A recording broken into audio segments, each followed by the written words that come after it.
Cette semaine au Balado, on parle de laïcité et des audiences de la Cour suprême du Canada avec l'animatrice du podcast L'Antichambre d'écho, Virginie Dosti-Toupin. Et le chercheur à l'Institut Cardus, Étienne Alexandre Beauregard, vient nous parler de sa plus récente étude intitulée « L'argent public a-t-elle remplacé la charité ?» Tout cela et bien plus dans votre Libre Podcast.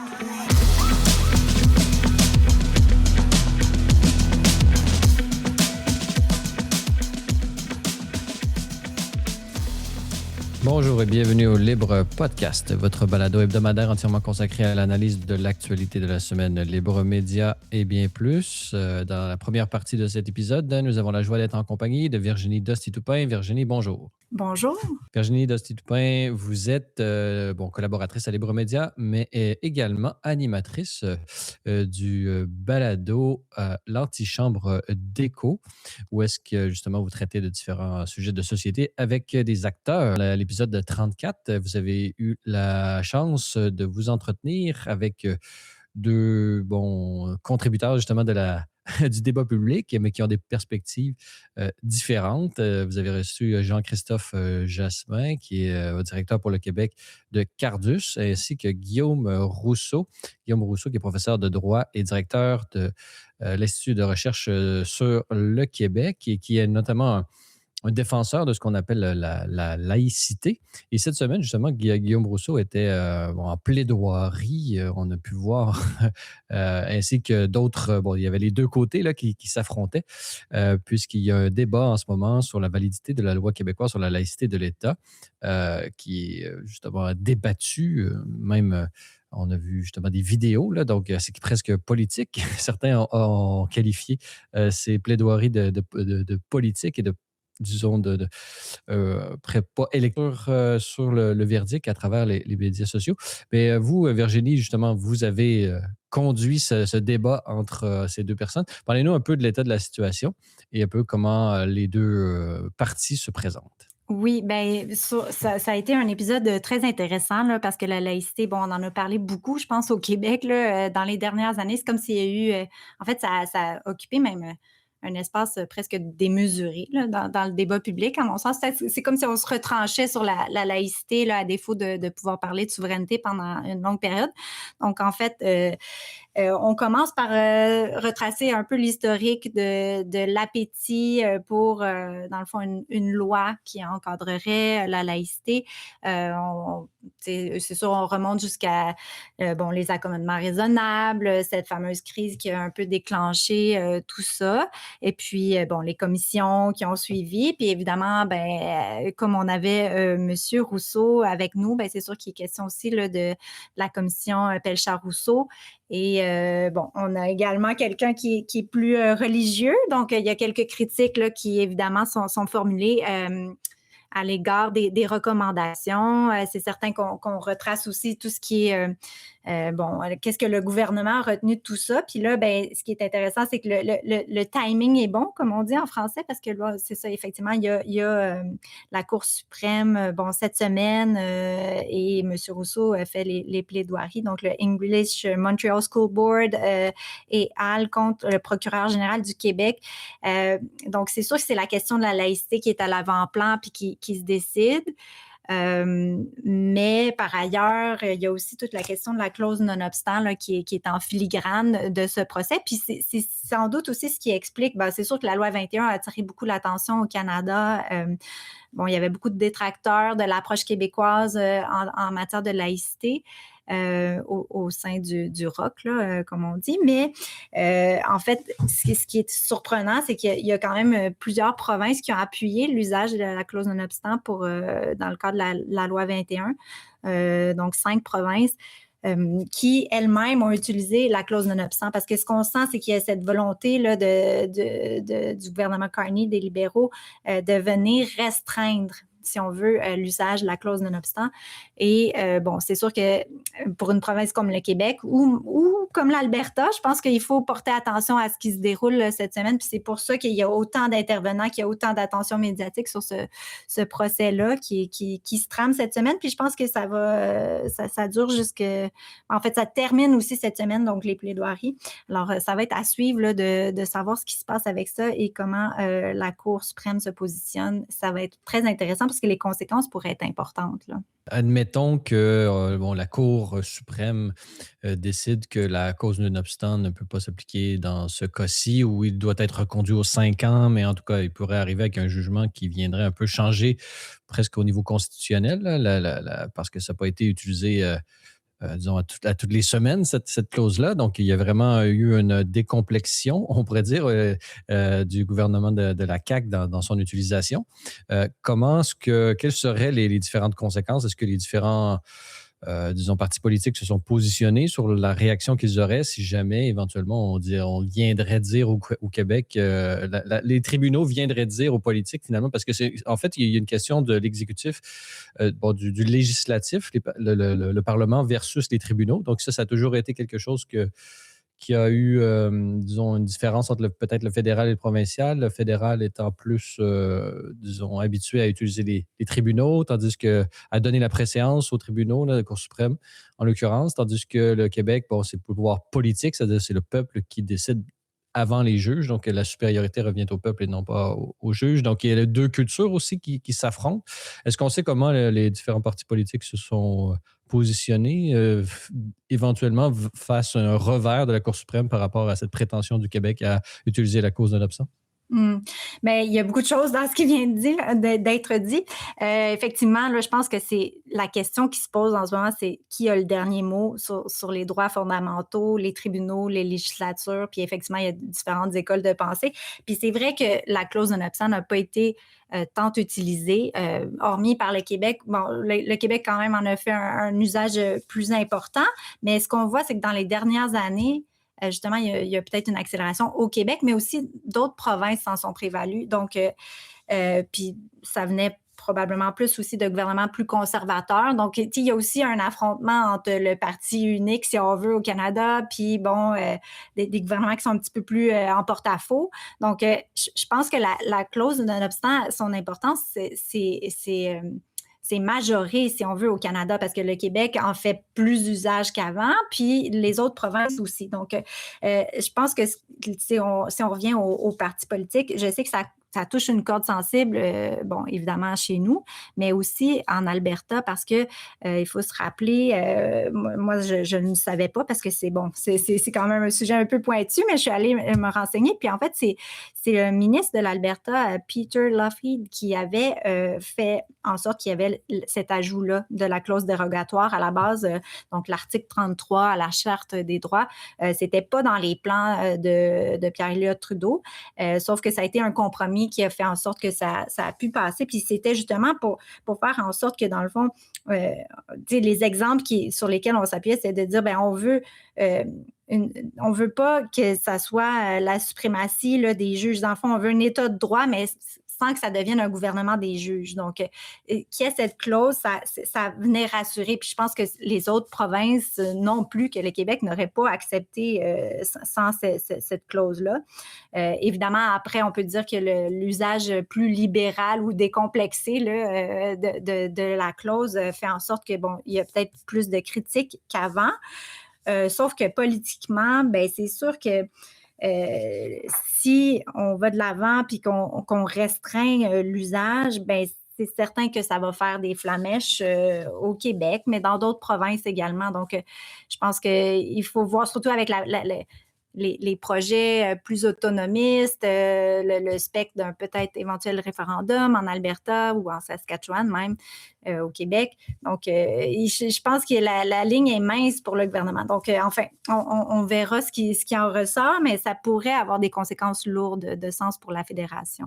Vous mentionnez que c'est surtout les écoles anglophones qui se plaignent un peu de cette... mais là, ça tombe aussi sur les garderies, là, aussi, qui est finalement le Oui. réseau des CPE qui commence à trouvé, parce qu'il y a une grande partie, pas une grande partie, il faudrait voir les statistiques exactes, mais il y a une partie importante des éducatrices qui sont d'origine musulmane et là, ils ont des voiles et tout ça. Bon, c'est sûr que là, ça va un peu dans tous les sens, puis il y a beaucoup d'enjeux. Donc, c'est une bonne chose qu'on en discute et qu'on voit les différentes disons, autorités institutionnelles se positionnent. Donc, mais pour revenir à la laïcité, on voit à quel point, c'est justement, il y a le côté anglophone, mais on se rappellera à l'époque, il y avait eu Loyola High School au Québec, à Montréal plus spécifiquement, qui avait voulu, qui s'était rendu jusqu'en Cour suprême justement pour défendre son droit d'enseigner le cours le défunt ou feu, le cours d'éthique et de culture religieuse. Il avait demandé la possibilité de l'enseigner dans une optique catholique et il s'était rendu en Cour suprême et il avait obtenu ce droit, disons, qui était à l'Québec, justement, qui a donné l'obligation à l'État de reconnaître un droit Mhm.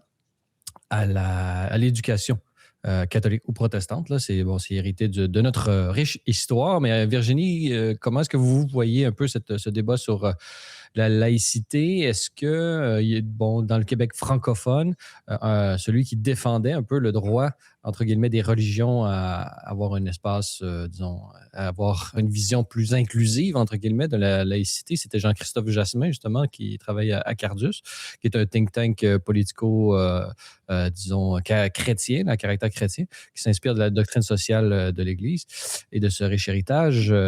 Comment est-ce que vous voyez un peu, là, est-ce que selon vous, il y a, Mhm. disons, il y a du vrai dans la position, justement, des personnes de croyantes qu'il y a dans l'État québécois aujourd'hui, disons, un manque de liberté ou une volonté de freiner un peu les ardeurs de ces communautés. Comment est-ce que vous voyez un peu ce débat sur la laïcité au Québec? Est-ce que le gouvernement du Québec a raison de vouloir se prémunir contre, disons, ce qui serait disons, un assaut des religions sur les différentes institutions, notamment l'éducation, les CPE, etc.? Oui, ben, c'est une question complexe, puis je dois dire que mon opinion, elle n'est pas parfaitement arrêtée là-dessus, mais en fait, je pense que il y a quand même un consensus au Québec francophone de dire qu'on veut que les institutions soient neutres. Donc, je pense que là-dessus, puis c'est d'ailleurs là-dessus que se concluait l'épisode, c'était que, tu sais, je demandais, c'est quoi l'avenir de la laïcité au Québec? Est-ce que la question est fermée? Puis les deux intervenants étaient d'accord pour dire qu'il n'y avait plus vraiment d'appétit pour tu sais, qu'on avait fait un peu le tour de la question puis qu'il s'était bouclé, donc qu'avec la loi 21, puis donc l'espèce de resserrement, qu'on serait allé au bout de la démarche puis qu'on pourrait surfer là-dessus un bon moment, dans le sens où je pense que même au sein de la population, la question, elle est pas mal réglée. C'est sûr qu'après, il y a eu Bedford, on a un peu brouillé les cartes avec les liens entre l'école, la religion et tout. Donc, peut-être un petit sursaut récent, mais en même temps, je pense que la question, elle est, pour ainsi dire, réglée dans le sens où je pense que les écoles, le fait que les personnes en position d'autorité soient neutres, je pense que ça fait pas mal consensus. C'est certain que, bon, là, le English Montreal School Board, leur argument, c'est un argument puis c'est là où l'usage de la clause non-obstant est peut-être pas clair, dans le sens où eux, ils disent qu'il y a un argument linguistique à faire, puis que eux, dans leur culture, c'est différent. Puis on le sait, ça a été mentionné, l'English Montreal School Board, je pense que les anglophones au Québec se sont beaucoup impliqués le réseau scolaire, dans leur commission scolaire. Et c'est d'ailleurs pourquoi ils ont gardé les élections. Je pense qu'ils ont moins désinvesti le réseau scolaire en termes d'implication, d'engagement politique, puis juste de la société civile comme telle. Là. C'est vraiment une institution qu'ils ont à cœur. Donc, je pense que il y a un filon là. Ils ont peut-être quelque chose qu'ils vont pouvoir faire valoir au niveau des juges, de dire, ben peut-être nous, on pourrait avoir notre propre façon de procéder dans nos écoles, parce que, veux pas, c'est des contextes culturels complètement différents. Ceci dit, ils ont beaucoup moins d'intégration aussi dans les écoles anglophones, puisque ça passe en vertu de la loi 101. Donc, c'est vraiment, ça se passe dans les écoles francophones, là, tout ce qui est intégration. Après, ils peuvent avoir des employés, évidemment, comme nous, dans le réseau, là, qui peuvent faire valoir qu'il y a En fond, c'est le clivage philosophique, il est là. Est-ce que c'est une neutralité institutionnelle ou est-ce qu'on neutralise les individus? Euh, c'est sûr qu'il y a des arguments qui sont bons des deux côtés. Là. C'est difficile de se faire une tête. Est-ce que justement les Québécois sont d'accord à ce que bon est-ce que la laïcité entre guillemets est neutre au sens où est-ce qu'il est possible d'être neutre devant les questions métaphysiques? Ne pas en parler, c'est déjà une prise de position d'une certaine façon. Faire comme si ça existe, on fait comme si ça n'existe pas. Donc on se positionne. Donc est-ce que la neutralité est possible ou pas? Je ne sais pas. C'est toujours une question qui est en suspens. Puis je pense que c'est ce qui rend la discussion un peu difficile parce que les gens s'entendent pas nécessairement sur les termes. Mais Mm-hmm. disons, la laïcité, est-ce que justement, mais je suis d'accord avec vous au sens où je crois que la majorité des Québécois veulent que les institutions publiques, c'est-à-dire ceux qui bénéficient de l'argent de l'ensemble des contribuables, ne soient pas, disons, canalisés par un seul groupe avec une foi bien identifiée. Ils veulent que ce soit justement disons, égal pour tous, d'une certaine façon. C'est-à-dire, et la meilleure façon d'être égal pour tous, c'est de laisser ces sujets à la maison, aux soins des parents. Mais en même temps, il y a beaucoup de parents qui veulent que le lieu où est-ce que leurs enfants vont à l'école soit teinté par la religion, euh, par justement ces questions. Ils veulent que même la matière de la religion, mettons le catéchisme, entre guillemets, pour employer des références qui nous sont plus proches, qu'ils soient enseignés à l'école et qu'ils soient vus et discutés à l'école.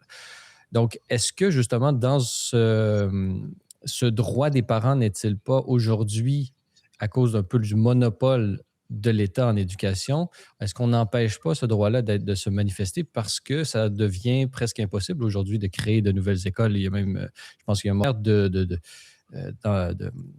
d'aérer tout ça, de donner une soupape de sortie, ne serait pas de permettre aujourd'hui la création de nouvelles écoles privées à caractère religieux et éventuellement donner un crédit d'impôt aux parents qui décident de faire ce choix-là. Donc, à ce niveau-là, les parents qui veulent une éducation religieuse à l'école seraient servis, entre guillemets, et de notre côté, les parents de tous les Québécois qui veulent d'une certaine façon ne pas payer pour cet enseignement-là seraient aussi servis. Donc, est-ce que justement le problème, finalement, l'éléphant dans la pièce, c'est pas une trop grande place de l'État québécois en éducation, selon vous, Virginie Doty-Toupin? Il y avait beaucoup de choses là-dedans aussi. Sur l'appétit, tu sais, le fait qu'il y aurait beaucoup de parents qui voudraient une éducation plus religieuse, pour être honnête, je ne suis pas certaine qu'il y ait tant de parents que ça, mais c'est sûr, ça existe.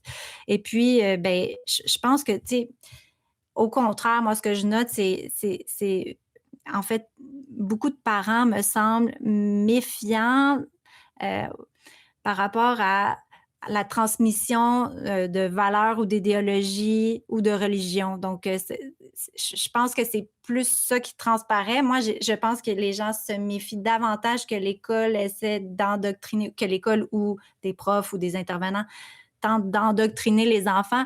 Et puis là, je ne parle pas seulement de religion, je parle aussi d'idéologie ou de certaines théories qui pourraient être enseignées. Je sens plus que les parents souhaitent que l'école, ça soit un lieu où on enseigne, finalement, on apprend des choses aux enfants. Là, je pense à des apprentissages de base comme la lecture, l'arithmétique, les mathématiques. Puis des fois, on constate aussi que même ces apprentissages de base-là ne sont pas parfaitement réalisé. Puis là, il y a toutes sortes de raisons, là, mais le climat d'apprentissage n'est pas toujours au beau fixe dans les écoles. Donc, moi, je sens plutôt que les parents souhaitent pas nécessairement qu'on se charge de l'éducation ou de la transmission de valeurs à proprement parler à l'école, mais plus qu'on mette l'accent sur les apprentissages de base. Et puis, je sens aussi une fatigue de justement c'est comme si on veut que nos enfants soient élevés par l'école, alors que dans le fond, ça devrait être l'éducation qui s'y passe. Là. Fait que je sens plutôt l'inverse, c'est-à-dire qu'on voudrait que l'école se remette sur ses missions de base et que les parents puissent faire le reste. Après, je conçois qu'il y a des gens qui aimeraient ça, que l'éducation religieuse de leurs enfants, ou en fait que leurs enfants aient à l'école avec des d'autres enfants qui partagent leurs valeurs, d'autres familles qui partagent leurs valeurs. Mais je pense qu'il y a une question de nombre, là, puis je ne suis pas sûre qu'on est vraiment rendu à adresser ces questions-là. Je ne sais pas si ça va changer un jour, mais je ne pense pas qu'on soit là tout à fait. Et puis sur la question du rôle de l'école, est-ce que l'État se mêle trop? Je pense qu'il y a aussi une soif de décentralisation là, vraiment, vraiment importante au niveau de l'éducation. Moi, je le sens. Les décisions, c'est toujours top-down, comme on dit. Là. C'est un peu... en fait, c'est pas... Chaque milieu n'est pas adapté à prendre, ou en fait, n'a pas l'autonomie pour prendre des décisions, que ce soit budgétaires ou sur les orientations ou les grandes lignes de l'école, les politiques et tout, n'ont pas vraiment de marge de manœuvre pour que ça représente bien la clientèle qu'ils desservent, là, qui est clairement pas pareil partout au Québec, dans les petits villages, les villes, les banlieues. On a tous des réalités différentes. Or, les budgets, c'est ça. Mais on sent un appétit. Je dois saluer là, Madame Sonia Lebel là, qui dit vouloir faire des pas dans cette direction-là. Mais c'est sûr que la démocratisation aussi et la décentralisation qu'on nous annonçait en fermant les centres les commissions scolaires pour en faire des centres de services ne s'est pas vraiment concrétisé. Là. Dans les faits, il n'y a pas beaucoup de participation au niveau des conseils d'établissement. C'est pas encore, on n'est pas très bon. Là. Je dois dire, on a des croûtes à manger pour que la démocratie scolaire soit plus représentative, aille chercher davantage prendre le pouls des parents, des enfants. Et puis, vraiment, c'est ce que je sens qu'on a besoin de faire. Là. Donc, là, on est vraiment loin de la laïcité, mais c'est ça. Mais il y a un lien, en fait, c'est-à-dire que si bon, vous ne notez pas un appétit pour disons, chez les parents québécois pour ouvrir des écoles à caractère religieux, mais justement, c'est une question de nombre, comme vous l'avez dit. Mais est-ce que justement l'offre ne va pas influencer la demande? C'est-à-dire que si on enlève on demande pas au gouvernement d'ouvrir des écoles. Ce qu'on demande, c'est de permettre légalement aux parents de se mettre ensemble pour créer de nouvelles écoles. Donc, il pourrait permettre, et s'il n'y a pas de demande, ben, il n'y en aura jamais. Mais au moins, si on avait la possibilité, le droit et la liberté de le faire, de s'organiser ensemble, parents, pour créer de nouvelles institutions. Et justement, est-ce qu'il n'y aurait pas justement les deux problèmes seraient réglés? D'un côté, on aurait, disons, le droit de le faire, donc on ferait moins de pression pour que le système de tout le public change pour, disons, correspondre à nos biens particuliers. Non, au contraire, si j'ai des biens particuliers, je vais ouvrir ma propre institution. Et de l'autre, ben, c'est le fait de créer une école, c'est justement de l'implication des parents. Donc, on stimule, disons, la société civile à reprendre la place qui lui aurait été enlevée euh, en matière d'éducation. Donc, est-ce qu'il n'y a pas justement dans la possibilité, une éventuelle possibilité d'ouvrir l'éducation au Québec, notamment dans la question de laïcité et de vivre ensemble? Oui, ben oui, c'est sûr que sur la permissivité puis le désir de tout contrôler, moi, je suis entièrement d'accord qu'on peut faire plus là, en laissant libre cours aux initiatives diverses. Et puis même, je dirais, sur l'école à la maison au Québec, c'est compliqué. Là. Je le sais parce que j'ai des amis qui ont tenté de le faire. C'est pas évident. C'est pas évident de se mettre. Si on compare avec d'autres juridictions, là, c'est compliqué. Puis en fait, moi, je pense qu'il devrait y avoir une beaucoup plus grande flexibilité pour permettre aux familles de le faire, puis que ce soit temporaire peut-être, puis de revenir, mais c'est comme si c'est très, très réglementé, puis pas nécessairement bien vu non plus, pas bien accueilli, alors que, bon, pour certaines familles, ça peut être un vraiment beau projet de vie, puis des fois, ça permet de faire des voyages ou de vivre des expériences ou d'être avec son petit frère, sa petite sœur. Bref, je pense que, ça devrait pas être perçu comme une menace que quelqu'un sorte du système pendant un certain temps ou pour plus longtemps, alors que ça l'est souvent, malheureusement. Mmh. Donc, ouais, ben, en fait, il faudrait voir. Et il y en a même qui, bon, en Ontario, c'est beaucoup plus facile, là. Il y a des écoles comme ça, dites entre guillemets «autonomes» en Ontario, justement, qui se basent sur l'article 93 de la Constitution qui a été abrogé pour le Québec. Il faut remercier Pauline Marois, à l'époque, de ministre de l'Éducation, d'avoir enlevé ce droit. Et il y a plusieurs commentateurs à l'époque qui avaient dit que c'était la première fois que le Québec allait à Ottawa convaincre l'ensemble des provinces. C'est ça, beaucoup, beaucoup de circuits de sa part. Donc, on paye peut-être aujourd'hui disons, un peu les fruits de cette décision unilatérale. Donc, selon vous, comment est-ce que ça va passer là, ben, pour revenir à la question de la laïcité de l'État et tout ça, là, le mouvement laïque québécois, la Cour suprême? Je ne sais pas si vous avez suivi, peut-être pas, disons, dans l'ensemble des plaidoiries, là, mais selon vous, dans quel sens ça va aller, vos pronostics sur la question? Ben, ce qui est intéressant, c'est que moi, je ne savais pas, mais il y a un cas qui est célèbre, là, c'est donc, en fait, si la Cour confirme l'approche formaliste de Ford, là, elle va consacrer l'idée que la protection euh, contre un usage abusif de la clause non-obstant est politique et non judiciaire. Alors, c'est vraiment, ça se joue autour, puis ça, c'est un cas qui date des années 80, si je ne me trompe pas, le 88. Donc, c'est vraiment la cause la plus importante en la matière depuis Ford contre Québec là, en 1988. Et puis, c'est pour ça que ça va être vraiment intéressant de suivre ça. Moi, je pense qu'ils n'ont pas vraiment le choix de laisser ça comme ça, mais peut-être qu'ils ont donc de dire, ben oui, ils ont fait un bon usage et tout ça. Mais à voir comment se passent les plaidoiries, je ne sais pas comment les juges vont se positionner. Ça semble. Enfin, c'est un pari à prendre avec parce que si je retourne du côté des conséquences possibles, là, si la Cour accepte de restreindre l'article 33, là, on pourrait parler d'une judiciarisation accrue du fédéralisme, donc, et d'un affaiblissement de la marge de manœuvre des provinces et d'une potentielle crise de légitimité aussi, parce que c'est pas une simple décision technique. Là. Il y aurait une réduction unilatérale d'un compromis de 82 qui était déjà pas acceptable aux yeux de plusieurs Québécois. Donc, c'est vraiment ouvrir une boîte de Pandore. Là. Ça va être intéressant. Parce que s'ils vont là, ben ça va jouer du coude, puis ça va surtout on est en fin de mandat de la CAQ, il y a des élections qui s'en viennent, fait que c'est sûr ça va brasser la cage. Là, puis, je, je pense que les gens suivent peut-être pas tant que ça le procès, mais ses conséquences risquent d'être importantes. Parce que justement, on avait vu à l'époque, lors de disons, du vote et tout ça, on savait que ça allait être contesté par les tribunaux. Justin Trudeau, je crois qu'il avait contesté, qui avait demandé aux tribunaux Mhm. de se positionner. Et on a vu que pour beaucoup de souverainistes, ben, c'était, disons, presque, c'était une bonne nouvelle. Donc, c'est presque comme si la loi 21 était une façon de déclencher un débat constitutionnel et finalement référendaire. Donc, est-ce qu'on peut aller jusque-là, selon vous? C'est sûr qu'on ne se cachera pas que si ça va jusque-là, ben, il y a des gens qui vont s'en réjouir dans le sens où ça apporte des munitions, c'est certain, à certains souverainistes.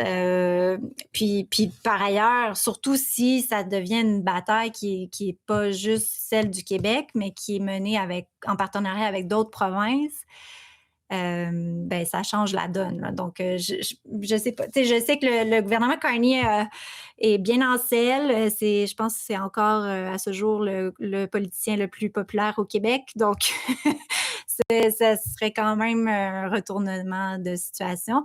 Quoique peut-être que, enfin, il est presque magicien, M. Carney, là, il fait des choses, puis ça ne semble pas déranger qui que ce soit. Donc, même si ça va à l'encontre de certains engagements en campagne ou autre, quoique sur la loi 21, ça avait été quand même clair que c'était pas sa tasse de thé, puis qu'il n'avait pas non plus dit qu'il ne la contesterait pas. Là, donc, ça, c'est fidèle aux engagements, mais c'est ça. Peut-être qu'il serait capable de faire passer la pilule même au Québec, là, mais faut voir. Moi, je pense que ça va quand même réveiller certaines personnes, éveiller certaines fougues peut-être endormies, on verra. Mais c'est vrai qu'on peut, si on est un peu cynique, on peut penser que la loi 21 était presque télégraphiait, si on veut, ce drame-là. Là. Donc, mais l'appui des provinces comme l'Ontario, l'Alberta, la Saskatchewan change quand même la donne. Parce que même si elles ne sont pas d'accord avec la loi comme telle, ces provinces-là se positionnent quand même clairement avec le Québec et son usage donc de la clause. Parce que, veut pas, c'est aussi... si on dit que c'est une fédération, puis il y a une pluralité de provinces avec chacune de leurs approches, ben enfin, c'est un peu ça qu'on perdrait là, dans l'équation si on empêche les provinces de passer des lois. On ne demande pas aux gens de la Colombie-Britannique de vivre avec la loi 21 en ce moment. C'est au Québec que ça se passe, c'est nous que ça concerne. Donc, si cette loi-là plaît aux Québécois, puis qu'elle a satisfait un appétit là, qu'ils avaient pour une plus grande laïcité, ben au final, c'est nous que ça concerne. Et puis, c'est ce avec quoi les provinces se sont ralliées. L'idée que, bon, les provinces peuvent faire des lois qui leur conviennent, puis qu'il y a une pluralité aussi au sein de la fédération. Virginie Dosti-Toupin, je rappelle que vous êtes collaboratrice à Libre Média, autrefois conseillère municipale à Saint-Lambert. Maintenant, vous avez plus de temps à vous dédier à votre passion qui est notamment mère de famille et bien sûr animatrice du podcast L'Antichambre d'Écho, où on invite nos auditeurs à aller voir sur YouTube l'épisode 34, épisode qui porte sur la laïcité, où vous recevez Jean-Christophe Jasmin et Guillaume Rousseau. Alors, Virginie de Stilpin, merci beaucoup d'avoir été avec nous. Merci, au plaisir. Et dans la deuxième partie du podcast de cette semaine, j'ai la joie d'être en compagnie d'Étienne Alexandre Beauregard. Étienne, bonjour. Salut Francis, ça va bien? Ça va très bien. Alors, très heureux de vous recevoir, Étienne Alexandre, puisque vous avez publié pour l'Institut Cardus, institut pour lequel vous travaillez, vous avez publié une étude que vous avez faite intitulée « L'argent public a-t-il remplacé la charité ?» Point d'interrogation. Vous approfondissez cette question de l'autonomie financière de la société civile québécoise. Alors, d'abord, parlez-nous d'où vient un peu cette idée-là. Donnez-nous les termes de l'étude. Qu'est-ce que c'est peut-être la société civile, l'État, le milieu communautaire? C'est quoi les différentes, disons, relations qui existent entre ces milieux? Puis pourquoi est-ce que vous avez pensé que c'était important d'étudier, notamment la question du financement du milieu communautaire? Étienne Alexandre Beauregard. D'abord, nous, on part du principe à l'Institut Cardus qu'une société qui est épanouie, c'est une société où il y a toutes sortes d'institutions qui travaillent ensemble au bien commun. Ça passe par, bien sûr, le gouvernement, mais aussi par des institutions tierces, que ce soit les familles, les organismes communautaires, les écoles, les syndicats, les associations. Toutes ces institutions-là ont un rôle à jouer et justement, pour qu'elles soient capables de jouer leur rôle, il ne faut pas trop qu'elles s'empiètent les unes sur les autres. Donc, la société civile, il y a l'État, il y a les individus, puis entre les deux, il y a la société civile. Exactement. La société civile, c'est un peu tout ce qui est ni un individu ni un État. Puis plus encore, quand on regarde le secteur caritatif, le secteur associatif, qui est le sujet de la recherche, c'est vraiment donc ce qui n'est ni un ministère étatique, par exemple, ou une entreprise pour faire du profit. Fait qu'un peu toute cette zone grise-là entre deux, les organismes à but non lucratif surtout, ça, c'est donc la société civile. Et l'idée, justement, c'est de regarder la question de l'autonomie parce que la société civile, justement, pour être capable de jouer son rôle indépendant, son rôle autonome, ça implique parfois aussi de ne pas toujours être d'accord avec le gouvernement, puis d'être capable d'avoir une marge de manœuvre pour, par exemple, mettre des enjeux au jeu que parfois le gouvernement n'est pas d'accord dans un cadre politique, mais ça peut aussi vouloir dire d'aborder des enjeux sociaux puis d'agir sur des problématiques sociales qui ne font pas partie des priorités gouvernementales du moment. Et donc, c'est pour ça qu'on parle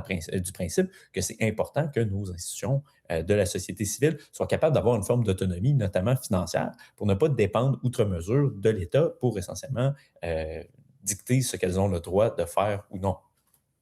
Et donc ça, c'est un peu la prémisse de base. Donc, il y a différents, justement, au Québec, notamment, vous soulignez le fait que l'État québécois, provincial, mais j'imagine que le fédéral aussi joue son rôle à ce niveau-là, est très important dans le financement du secteur communautaire. Parlez-nous un peu là, des différents chiffres et proportions là, qui sont reliés à ça. Après, on pourra parler des différents côtés positifs et peut-être des risques que cette position d'un peu de dépendance du secteur communautaire et de la société civile envers l'État, qu'est-ce que ça occasionne? Mais Ouais, parlez-nous d'abord absolument. justement quelle est la proportion? Quelle est cette proportion?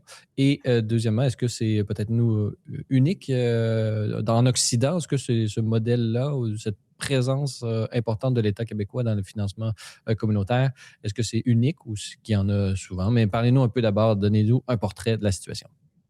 D'abord, ce qui n'est pas unique, c'est que depuis les années 90, d'abord, il y a beaucoup plus d'associations au BNL qui sont actives. Il y a eu, en tout cas à l'échelle du monde, là, un expert de l'université américaine, John Hopkins, je pense, qui disait qu'il y a eu une espèce de révolution des associations, tu sais, notamment dans des endroits comme l'Europe de l'Est où l'État en fait communiste l'empêchait, dans des pays en développement aussi. Il y a eu vraiment une espèce de boom associatif. Et l'État s'est joint à ça aussi, notamment dans l'idée de dire, bon, pour livrer certains services publics, est-ce qu'on ne pourrait pas collaborer pour avoir une espèce d'entre-deux, que ce ne soit pas uniquement l'État qui fasse tout? Et donc, à ce moment-là, ça, c'est une constante qui est mondiale. On a plus de financement étatique qui va dans le tiers secteur, comme on appelle. Ça, c'est une constante. Maintenant, dans ce qui est l'unicité au Québec, c'est qu'il y a un régime, en fait, qui date des années 2000-2001, là, quand on a fait la politique, justement, gouvernementale d'action communautaire, qui dit que la plupart du financement du gouvernement va aller à la mission, c'est-à-dire un peu un financement qui est reconduit d'année en année et qui est là simplement sans condition pour dire, ben, faites votre mission, voici parce que le gouvernement juge que votre mission est importante. Après, il y a aussi d'autres modes de financement, notamment des ententes de services et tout, mais le principal, c'est donc un financement à la mission qui vient du simple fait que le gouvernement décide que votre association est d'intérêt public et donc vous recevez un fonds X pour le faire. Quand on regarde, par contre, sur les associations qui sont financées, d'abord, il faut savoir qu'au Québec, il y a plus de 50 000 OBNL. On s'entend des organismes à but non lucratif qui ont toutes sortes de missions. Cela dit, il y a seulement 5 000-ish, peut-être un petit peu plus, associations qui ont du financement étatique. Donc ça veut dire que déjà, l'État opère une discrimination. En partant, là, il y en a qui jugent qu'ils sont d'intérêt public, il y en a qui, bon, ne cadrent pas dans sa mission ou dans son intérêt et donc ils ne reçoivent pas d'argent. Fait que ça, c'est une 5 base. 000 qui sont même, je pense que 4 000 d'entre elles sont regroupées dans une association, là, le Exactement. ACA. Fait que ça, c'est en fait une relation qu'on pourrait décrire, puis sans condescendance, là, comme corporative. Dans le sens où si les bénéficiaires d'un programme se dotent d'une espèce de représentation, qui n'est pas syndicale, mais presque, pour négocier une hausse du dit programme, eh bien, il y a quelque chose là. Puis ça, c'est une relation qui est assez unique parce qu'il n'existe pas vraiment d'équivalent ailleurs dans le monde, en tout cas dans ce fonctionnement-là, au niveau du financement. Maintenant, si on parle de la part de financement, il y a une étude qui a été faite par l'UQAM dernièrement, en 2022, qui a fait un sondage, en fait, sur 400 associations qui recevaient de l'argent de l'État, donc 400 sur 5 000, c'est un échantillon qui est quand même conséquent. Et ce qu'on voyait, c'est qu'à 78 le financement provenait de sources étatiques. Et si on regarde seulement le gouvernement du Québec, c'était 67 en moyenne. Donc, on voit que dans un certain secteur, il y a vraiment un enjeu d'autonomie, au sens où si effectivement 80 de votre financement vient de l'État, bien, la question de l'autonomie qui existe entre les deux, même s'il n'y a pas de conditions propres qui viennent avec ce financement-là, c'est quand même une question qui peut se poser. Parce que, par exemple, si demain matin, l'État juge que vous n'êtes plus d'intérêt public et qu'il décide de vous couper les vivres, bien, il y a quand même une relation de dépendance qui s'installe là, quand même qu'il n'y a pas de conditions explicites qui viennent avec. Et donc, c'est un peu ça l'enjeu parce qu'on regarde de l'autre côté, puis là, peut-être que vous y veniez, mais vous me permettrez de vous devancer là-dessus, la part de la charité, la part de ce que le secteur privé au sens large, c'est-à-dire autant les citoyens comme vous et moi que les fondations ou les entreprises donnent au secteur privé, est en train de baisser justement parce qu'on a une hausse importante du financement étatique. Là, si on regarde au Québec, depuis 2018 jusqu'à aujourd'hui, on est passé de 1,2 milliard à plus de 2,2 milliards. Fait que là, sans dire qu'on a doublé la mise, on est passé assez proche. Donc, il y a toujours cet enjeu-là de la question de l'autonomie, c'est-à-dire que plus l'État prend de la place, moins les dons qui viennent de la société sont importants dans le financement et aussi, il y a parfois un désincitatif à aller en chercher. Puis là, on pourra en reparler parce que ça, c'est quand même un enjeu que je soulève aussi. La méfiance qu'il y a chez certains dans le secteur caritatif envers la philanthropie, envers les dons qui ne viennent pas de l'État. Puis ça devient un vrai enjeu. Si on a en fait un monopole de l'État sur la charité, bien là, on entre dans une dynamique qui est tout autre. Oui, puis ça devient finalement un prolongement des services étatiques, là, et comme des fonctionnaires extérieurs, finalement, là, que ça peut devenir, tout dépendant de la proportion. Mais là, plus on monte en proportion du budget annuel d'une organisation financée par l'État, plus on peut penser qu'on peut la catégoriser comme étant presque une société d'État, finalement. Mais justement, quand vous venez de parler d'une rupture éventuelle qui aurait eu lieu avec l'idéal d'autonomie hérité, parce que vous parlez d'une philosophie tocquevillienne. Là, vous vous appuyez sur Alexis de Tocqueville et différents idéaux qu'il propose justement pour avoir une société pluraliste et démocratique. Et vous montrez que cette dépendance des organismes communautaires envers l'État est en rupture avec cet idéal d'autonomie. Mais vous montrez aussi qu'il y a, d'une certaine façon, bon, puisqu'il y a, on ne crache pas dans la main de ceux qui nous nourrissent, on voit qu'il y a des relations que vous qualifiez d'asymétriques et voire hiérarchiques entre l'organisme qui reçoit les subventions et l'État québécois et qui finalement peut dans le pire des cas, arriver à une certaine instrumentalisation du service associatif pour presque, on pourrait penser d'une manière politique. Certains partis pourraient avoir plus d'intérêt à financer un secteur ou certaines associations plutôt que d'autres. Comment est-ce qu'on peut arriver à une espèce de disons, consensus aujourd'hui du milieu communautaire à vouloir avoir d'un œil positif les subventions de l'État, sachant que finalement, ils finissent par, disons, se lier les mains eux-mêmes. Comment est-ce qu'on en est arrivé à avoir une culture du communautaire qui désire être dépendant de l'État, mais et qui voit d'un mauvais œil, comme vous venez de dire, le secteur de la philanthropie? Ça va toujours dépendre des organismes. C'est dur de généraliser. Mais cela dit, quand on regarde, par exemple, le regroupement québécois de l'association de l'Action communautaire autonome, qui est justement cet organisme-là qui représente donc 4500 organismes qui sont bénéficiaires de l'argent public.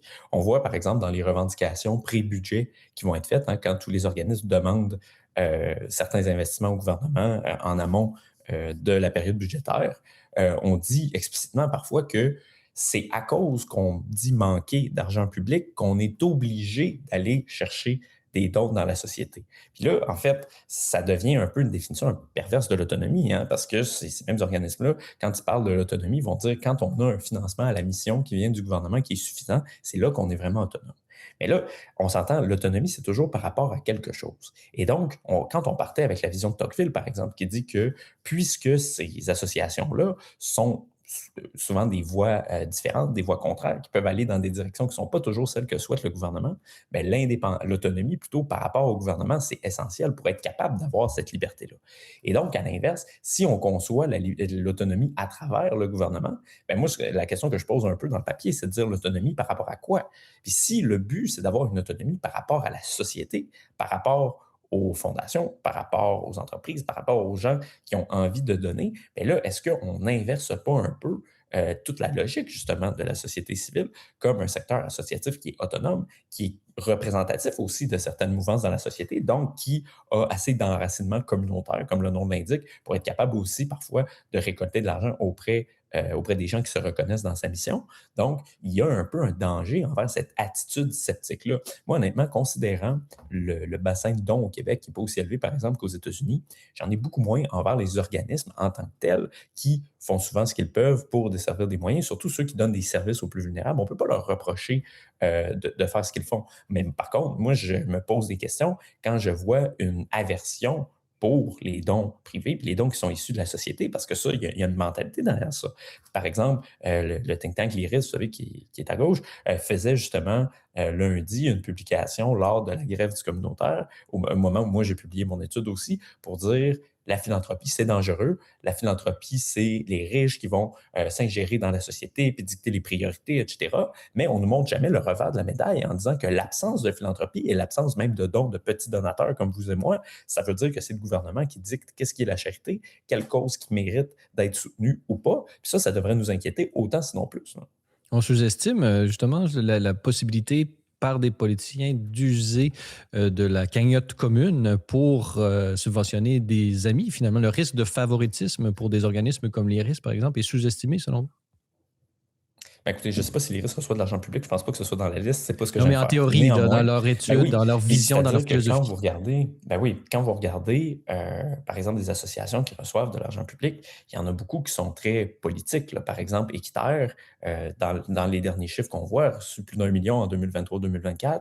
On regarde des associations, justement, qui sont, si on parle du Frappru, vous savez, qui fait souvent des manifestations, qui est connu comme étant assez proche de Québec solidaire, toutes sortes de groupes militants comme ça, qui sont qui, ironiquement, en fait, reçoivent de l'argent souvent dans la même cagnotte que des choses comme des banques alimentaires ou des organismes qui donnent des soutiens en services sociaux qui sont, comment dire, d'utilité publique indiscutable et pas du tout politique. Le fait aussi que cette cagnotte-là est rendue tellement grosse puis que ça va à toutes sortes d'endroits, mais effectivement, ça fait que c'est difficile, très difficile à suivre. Puis c'est drôle parce que quand je donnais des entrevues dans les derniers jours sur cette question-là, beaucoup de gens qui disent ouais, mais est-ce que c'est pas du pareil au même que de faire de la charité indirecte à travers ses impôts plutôt que à travers un don personnel? D'abord, moi, je pense que sur le plan de la bonté de l'acte, il y a beaucoup plus de solidarité réelle qui est accomplie si, par exemple, moi, je m'implique dans mon quartier auprès d'un organisme qui, par exemple, œuvre avec les personnes itinérantes ou fait de l'aide alimentaire. Si c'est moi qui décide d'y aller, de donner de mon temps, de donner de mon argent, c'est un acte de charité direct et un vrai acte de solidarité par rapport à me faire confisquer la moitié de mon revenu par le gouvernement.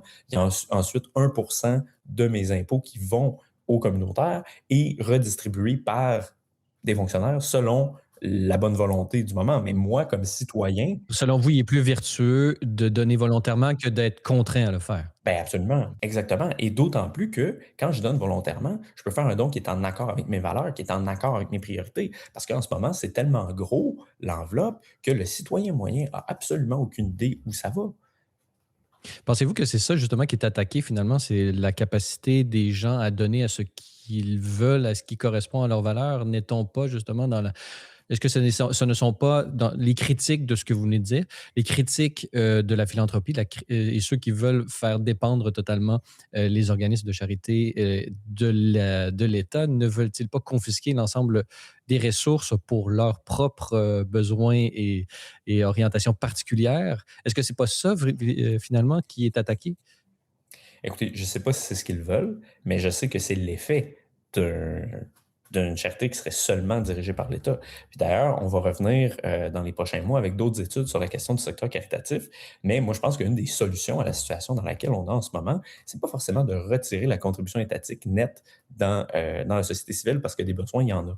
Mais on pourrait, par exemple, réinvestir cet argent-là au moyen d'un crédit d'impôt qui serait plus généreux, par exemple pour les petits donateurs, parce qu'en ce moment, pour avoir un remboursement, disons, maximal qui atteint autour de 40%, il faut être dans la plus haute braquette de dons. Ça, les citoyens qui veulent donner 100 ou 200 dollars par année ne sont pas du tout là-dedans. Mais puis là, on jase, là, il n'y a pas de calcul derrière ça, mais si, par exemple, les 100 premiers dollars que vous donnez à un organisme de charité étaient remboursés à 100% sur votre déclaration de revenus, à ce moment-là, ça donne un incitatif fort, puis ça fait en sorte que les citoyens sont en quelque sorte capables de se réapproprier le pouvoir, de choisir où va leur argent, puis de dire, OK, ben, cette mission-là, moi, elle me parle, j'ai envie d'investir. De la même manière, on parle beaucoup de matching fund, entre guillemets, par exemple, s'il n'y a pas de terme français, je m'excuse, là, mais si je donne 1 dollar, par exemple, à une banque alimentaire, le gouvernement dit, OK, je vais en donner un deuxième. Fait que toutes ces initiatives-là qui sont plus décentralisées, qui permettent de faire en sorte que, oui, une certaine cagnotte d'argent public suive, par contre, ce que les citoyens décident eux-mêmes. Puis ça, je pense que c'est le genre de choses intéressantes qu'il faut expérimenter, notamment quand on réalise qu'on n'a pas la culture de la charité, par exemple, qu'on devrait avoir, ou même quand on compare par rapport au Canada anglais, parce que ça, c'est un autre élément qui est clé dans l'étude, de dire que quand on regarde, par exemple, le don médian au Québec, un organisme de charité, selon Statistique Canada, on est à 160 par don, versus plus de 400 dans toutes les autres provinces. Fait que là, on voit qu'il y a un vrai écart. Et plus encore, puis ça, c'est encore plus inquiétant, quand on regarde depuis 1997, la proportion de Québécois qui donnent baisse à chaque année. En 1997, on était à 23%, fait que presque une personne sur quatre qui déclarait un don de charité sur son rapport d'impôt. Et maintenant, selon les derniers chiffres, on est à 17,1. Fait que ça, c'est un tiers de moins de personnes qui font ça. Ça devrait nous inquiéter parce que si on a en même temps une augmentation du financement étatique et une baisse des gens qui donnent, bien, on voit le portrait général de la société civile vers quelle direction il s'en va. Puis ça, c'est pas une direction plus autonome par rapport à l'État. Au contraire, c'est une direction plus dépendante. Est-ce que ça suit une certaine paupérisation de la population, selon vous, cette propension à donner de moins en moins année après année? Selon vous, est-ce que c'est parce que les Québécois sont de plus en plus pauvres qu'ils ne donnent de moins en moins, ou est-ce que c'est parce qu'ils ont de plus en plus d'impôts? Et donc, finalement, est-ce qu'il y a un lien entre les deux, selon vous? Bien, moi, je ne suis pas sûr qu'il y ait une corrélation directe parce que, par exemple, l'écart en taux d'imposition, par exemple, entre l'Ontario et l'Alberta est sans doute plus grand que celui entre l'Ontario et le Québec. Et on voit qu'il y a sans doute un facteur culturel là-dedans. Puis l'autre chose, quand on regarde, par exemple, le profil des donateurs, les donateurs sont souvent plus âgés que la population moyenne, ça se comprend. Euh, exactement. Pour regardons, parce que là, vous avez parlé des différents organismes communautaires qui désirent et qui se plaignent lorsqu'ils ne reçoivent pas des subsides de l'État, mais dans ce portrait, disons, pessimiste, il y a quand même des bons élèves qui émergent. Et là, c'est ce que vous dites dans votre étude, il existe néanmoins, et là je cite, là, il existe néanmoins une exception qui se démarque nettement de la tendance générale des organismes communautaires en matière de dépendance de l'État. Deux points, les organismes à vocation religieuse. Alors, ce que vous montrez, c'est comment, oui, d'une certaine façon, d'un côté, ceux qui participent, là, par exemple, à un service religieux le dimanche, d'une manière hebdomadaire, ils vont avoir tendance à donner davantage, mais en même temps, les organismes eux-mêmes à caractère religieux et qui peuvent donner des reçus de charité ont tendance à avoir une dépendance face à l'État beaucoup plus réduite que les autres. Alors, qu'est-ce qui explique ça selon vous? Mais oui, quand on regarde le portrait là, des organismes à vocation religieuse au Québec, c'est environ 75 du financement qui vient des dons directs des citoyens. Ça, c'est majeur. C'est pratiquement le jour et la nuit entre, on se rappelle le portrait de 78 de financement public pour l'étude qu'on mentionnait. Puis d'ailleurs, pour les organismes à vocation religieuse, selon les chiffres de Statistique Canada, toujours, c'est juste 1,8 d'argent public. Hein. Fait que le reste, c'est des dons, par exemple, de fondations, d'entreprises, etc., mais ce ne sont pas des dons de l'État. Et qu'est-ce qui peut expliquer ça? Moi, je pense que c'est assez facile de concevoir que, par exemple, les organismes à vocation religieuse, euh, ils sont par nature enracinés dans une communauté. Ils sont par nature des organismes où les gens se parlent, les gens se connaissent, ont un engagement.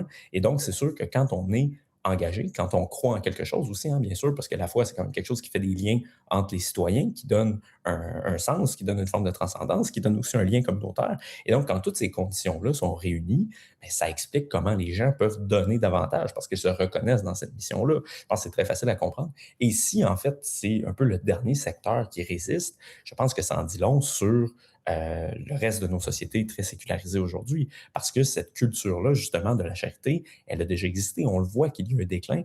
Puis à une époque, justement, où les gens étaient peut-être plus impliqués à titre personnel dans la société, euh, bon, à travers, oui, sans doute le christianisme, à travers toutes sortes d'autres choses aussi, il y avait une culture de la charité qui était plus vivante qu'aujourd'hui, où on a l'impression, en fait, que si c'est pas l'État qui le fait, ben, ça va être une entreprise quelconque, mais l'idée de moi, à quel point je me donne là-dedans, moi, à quel point je vais donner, on dirait que ça s'est un peu perdu, peut-être parce que aussi ces institutions-là d'appartenance et d'engagement se sont malheureusement flétries. Selon vous, est-ce que c'est bon davantage il y a toutes les questions que vous venez, les raisons que vous venez d'énumérer, mais est-ce qu'il n'y a pas aussi le fait que l'État ne donne absolument aucun dollar à aucune église, entre guillemets, là, et donc ils ont dû se débrouiller autrement, finalement?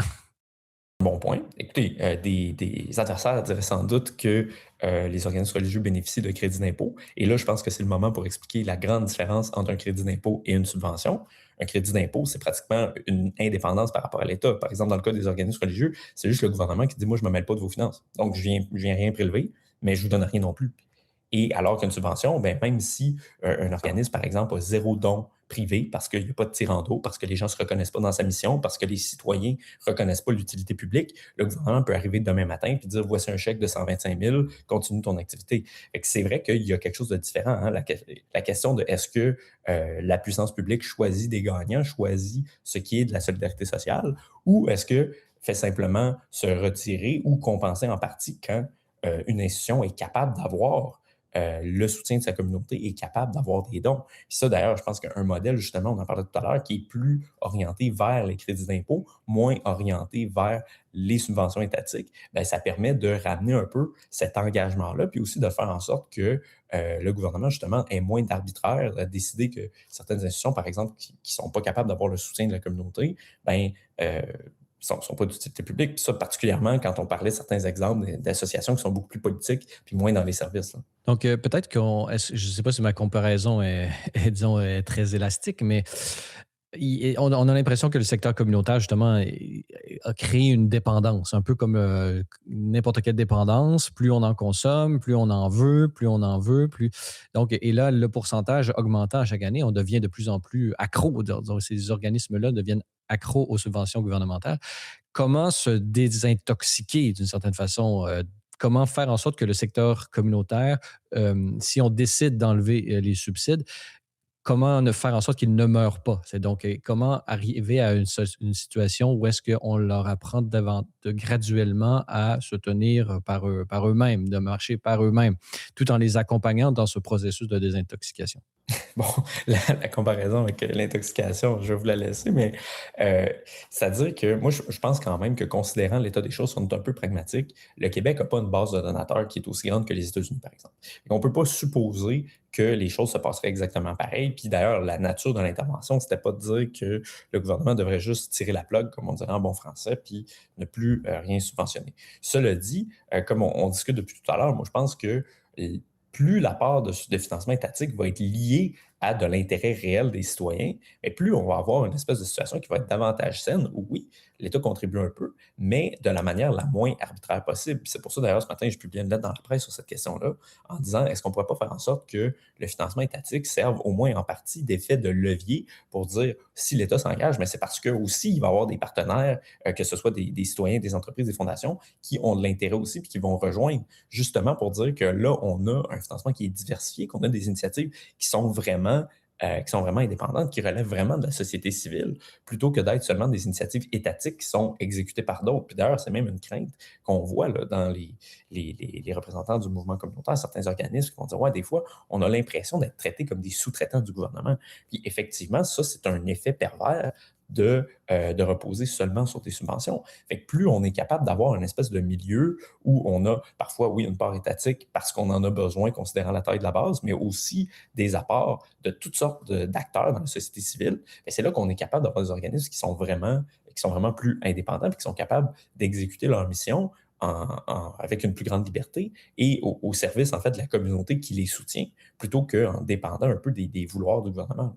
Non, puis aussi, ça peut, disons, décourager l'implication communautaire parce qu'on se ramasse avec des organismes qui sont de plus en plus détachés de leur base et de la société civile, comme vous la nommez, des individus et tout ça. Et ça empêche aussi la création de nouvelles organisations qui se sentent un peu tout petites où on peut pas vraiment s'engager. Et donc, même au niveau individuel, le fait de choisir les gagnants et les perdants dans le monde communautaire par l'État a des effets pervers dans le fait que les individus ne peuvent de moins en moins, disons, l'intérêt est plus difficile à susciter chez les personnes. Donc, je vous donne un exemple. Si vous étiez dans un petit village de campagne et vous voulez partir une association, il y a une grande association, une autre qui est là et qui prend toute la place et tout le monde est impliqué avec elle, ben, ça vous décourage d'emblée à commencer quelque chose de nouveau. Est-ce qu'il n'y a pas un effet pervers aussi à ce niveau-là? Et donc, le fait d'enlever certains subsides et de permettre aux organismes qui existent déjà de subvenir à leurs propres besoins de manière de plus en plus autonome des subsides de l'État, ça peut permettre à la société civile et aux individus de créer davantage d'associations finalement. Oui, mais je pense que c'est une vraie tension qu'on voit dans tout le secteur des organisations à but non lucratif. D'ailleurs, je suis en train de lire un livre d'une professeure américaine qui s'appelle Theda Skocpol, qui s'appelle Diminished Democracy from Participation to Managerialism. Fait que de dire comment la société civile, notamment aux États-Unis, est passée beaucoup de petites organisations où il y avait des gens qui s'impliquaient concrètement. Tu sais, quand on pense à tous les exemples, les clubs Lions, les clubs optimistes, les Chevaliers de Colomb, toutes ces associations-là qui sont, oui, des organisations nationales, mais qui ont des petits chapitres locaux où ce sont des gens qui s'impliquent beaucoup de nature bénévole. Puis en fait, ça, au début du 20e siècle, c'était particulièrement prégnant, notamment aux États-Unis, mais ça l'était ici aussi. Et on voit que la société civile, justement, à travers un peu ce changement-là que j'ai décrit par rapport aux années 90, on a un mouvement vers une forme de professionnalisation que l'auteur donc appelle une managérialisation. Et ça, en fait, quand il arrive au sein d'une organisation, des bénévoles versus des gens qui sont permanents, bien, il y a toujours un peu une dissymétrie de pouvoir. C'est-à-dire qu'il y a des gens qui travaillent à temps plein dans quelque chose, il y en a d'autres qui ne travaillent pas. Et parfois, c'est un arbitrage difficile qui fait en sorte que certaines organisations vont se replier sur elles-mêmes un peu. Et il y a un exemple, en fait, que je cite dans l'étude qui vient des CLSC. Vous savez, initialement, c'est des organismes donc, communautaires qui partent de la base pour servir de centres locaux de santé. Et donc, le gouvernement avait eu cette espèce d'initiative mixte où on avait demandé aux gens d'un quartier justement de s'organiser puis tout, répertorier les besoins. Et ils disent, à partir du moment où, effectivement, les permanents rentrent, bien là, il y a une dynamique qui s'installe, puis souvent, les gens se désengagent parce qu'ils sentent qu'ils sont plus un peu la force motrice derrière la chose. Après, il n'y a rien de parfait, puis je ne dis pas que les CLSC ne devraient plus avoir d'argent public. Je dis seulement que quand, effectivement, il y a une organisation comme ça qui est un peu entre deux modes d'organisation, le mode un peu privé, issu de l'implication volontaire de gens citoyens, et versus un autre mode plus étatisé, bureaucratisé, bien souvent, il y a des tensions, puis parfois, ça se peut que l'enracinement citoyen perde au change là-dedans. J'invite nos auditeurs à aller lire votre étude, Étienne-Alexandre Beauregard, chercheur à l'Institut Cardus. Son titre, « L'argent public a-t-il remplacé la charité ?» Et j'en profite également pour indiquer un article qui a été publié également sur Libremédia au libre-media.com, lui-même intitulé « Un rapport alerte sur le déclin de la société civile au Québec ». Alors, Étienne-Alexandre Beauregard, merci pour vos réflexions. On a bien hâte de vous lire de nouveau dans d'autres études. Est-ce que vous pouvez nous donner un scoop sur ce qui vous intéresse en ce moment? Ben là, en ce moment, je suis en train de travailler sur la vaste question de la fertilité au Québec. Wow. Ça devrait sortir dans les prochains mois. Je pense que ça aussi, ça va bien faire jaser parce que c'est une question qui est un peu sur toutes les lèvres en ce moment. Là. Vous manquez pas de courage, ça c'est le moins qu'on puisse dire. Alors, Étienne-Alexandre Beauregard, merci beaucoup d'avoir été avec nous. Ben, merci à vous, c'est toujours un plaisir. Voilà, c'est tout pour le balado de cette semaine. N'hésitez pas à nous donner vos commentaires ou une note sur les différentes plateformes de balado-diffusion. Cela nous aide beaucoup à faire connaître et rayonner le podcast. Vous êtes également invités à nous suivre sur X, TikTok, ou si vous êtes à l'extérieur du Canada, ce pays libre et démocratique, vous pouvez nous suivre et nous rejoindre par l'ensemble des plateformes du groupe Meta. Vous pouvez également vous abonner pour la modique somme de 4 $ par mois, ce qui vous donne, entre autres choses, un accès illimité à tous nos contenus. À vous tous et toutes, merci d'avoir été des nôtres et revenez-nous la semaine prochaine pour un autre épisode du Libre Podcast.